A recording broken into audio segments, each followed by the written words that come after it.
So if you force an object, so like how I basically forced that ruler to have that resonant frequency, that is known as forced frequency. So I forced it to have that frequency.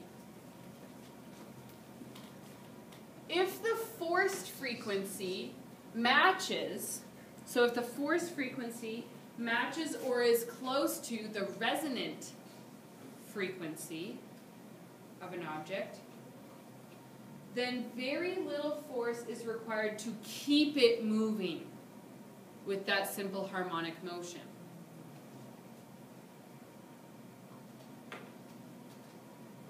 If our larger magnitude of force is applied, the amplitude of the vibration will increase, but frequency remains the same. An increase in the amplitude of the vibration due to a force frequency is known as mechanical resonance. So that's a very key definition to know. An increase in amplitude of the vibration due to force frequency is known as our resonance. And I'll show you some examples of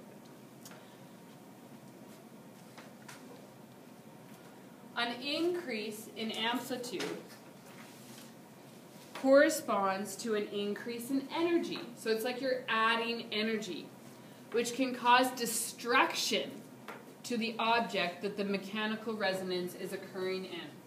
So if it's overcome, it won't be able to compensate for that energy. So, for example, so write this down. For example, mechanical resonance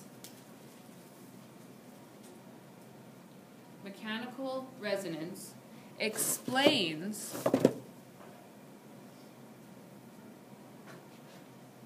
why the voice of a singer,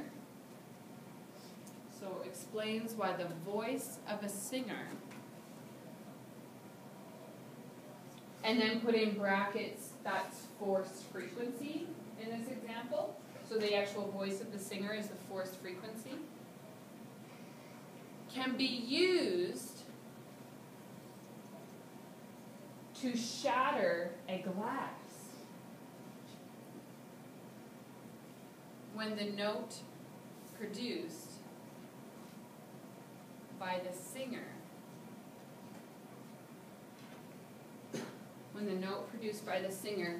matches the resonant frequency of the glass. So that glass naturally resonates at a certain frequency. If the singer matches that and sustains it, it's forcing that glass into mechanical resonance, and if it is too much, the glass will shatter.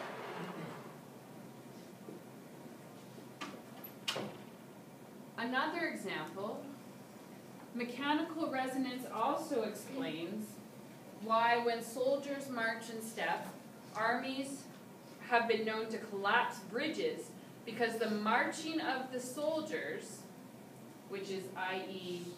forced frequency, so in this example it's forced frequency. So when the forced frequency matches the resonance frequency of the bridge.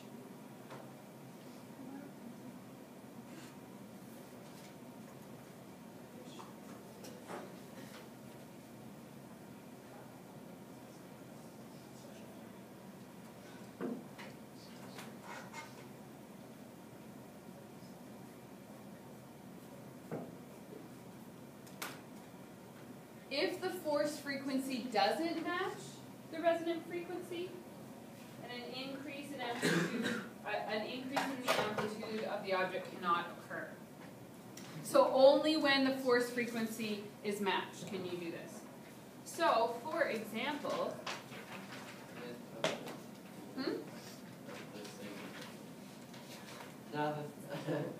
okay.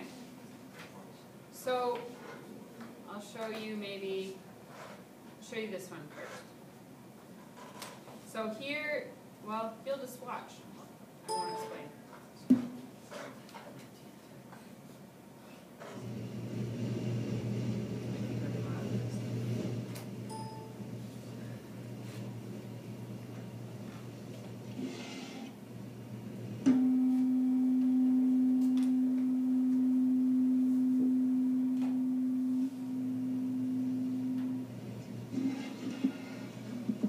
So what happened?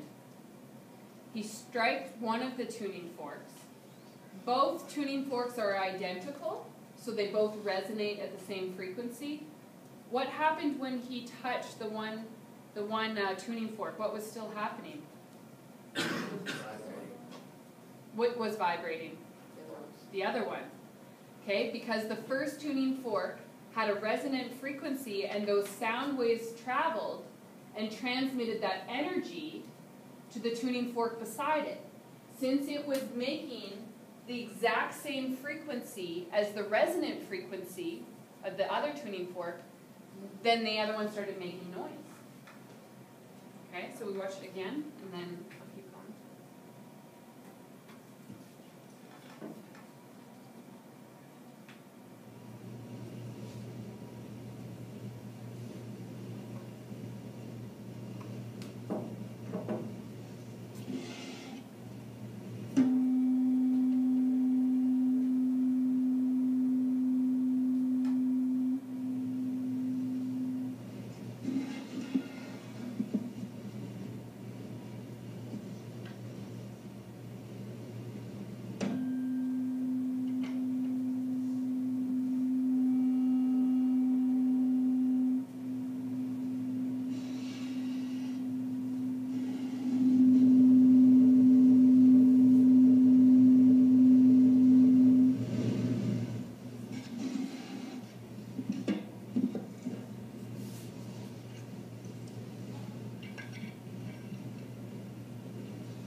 So both have different frequencies now when he attached that weight. And so you can hear the oscillation. You can almost start to hear the beats because the waves are interfering with each other now. And we'll learn that later.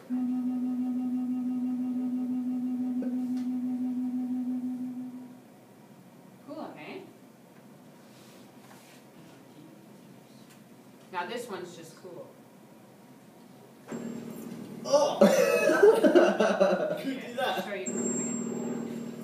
Oh! Could you do that? I was cool with that.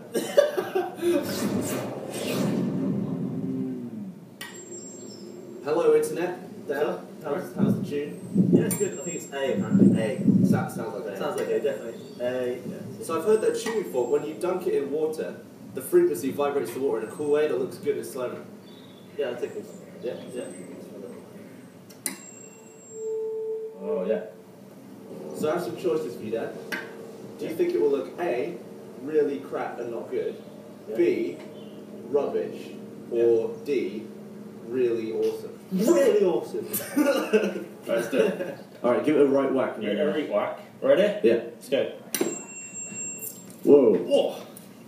You get some serious bloody splashbacks, right? Serious splashback. It's like the smallest little bit of splash in the world. Oh, that's severe. Oh my god. Okay, let's just make this small. Might have been over exaggeration. Alright.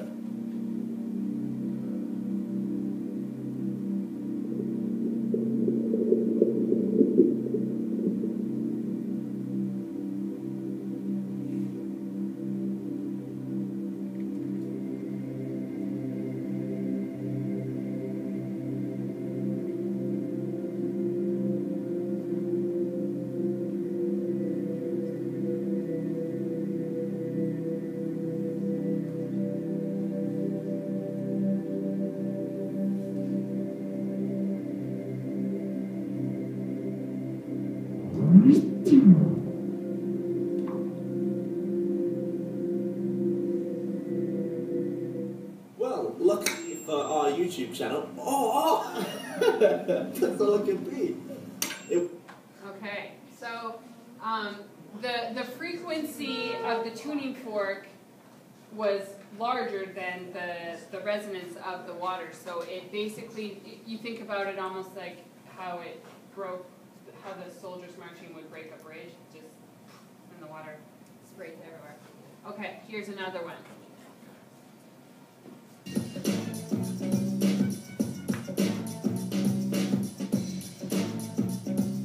This is an aluminum rod, and it's a solid aluminum rod. So if you can see it, it's a solid. It's not hollow, so it's a solid aluminum rod. Okay, doesn't make great sound. Yes. So if you listen to this, apply the microphone. Listen.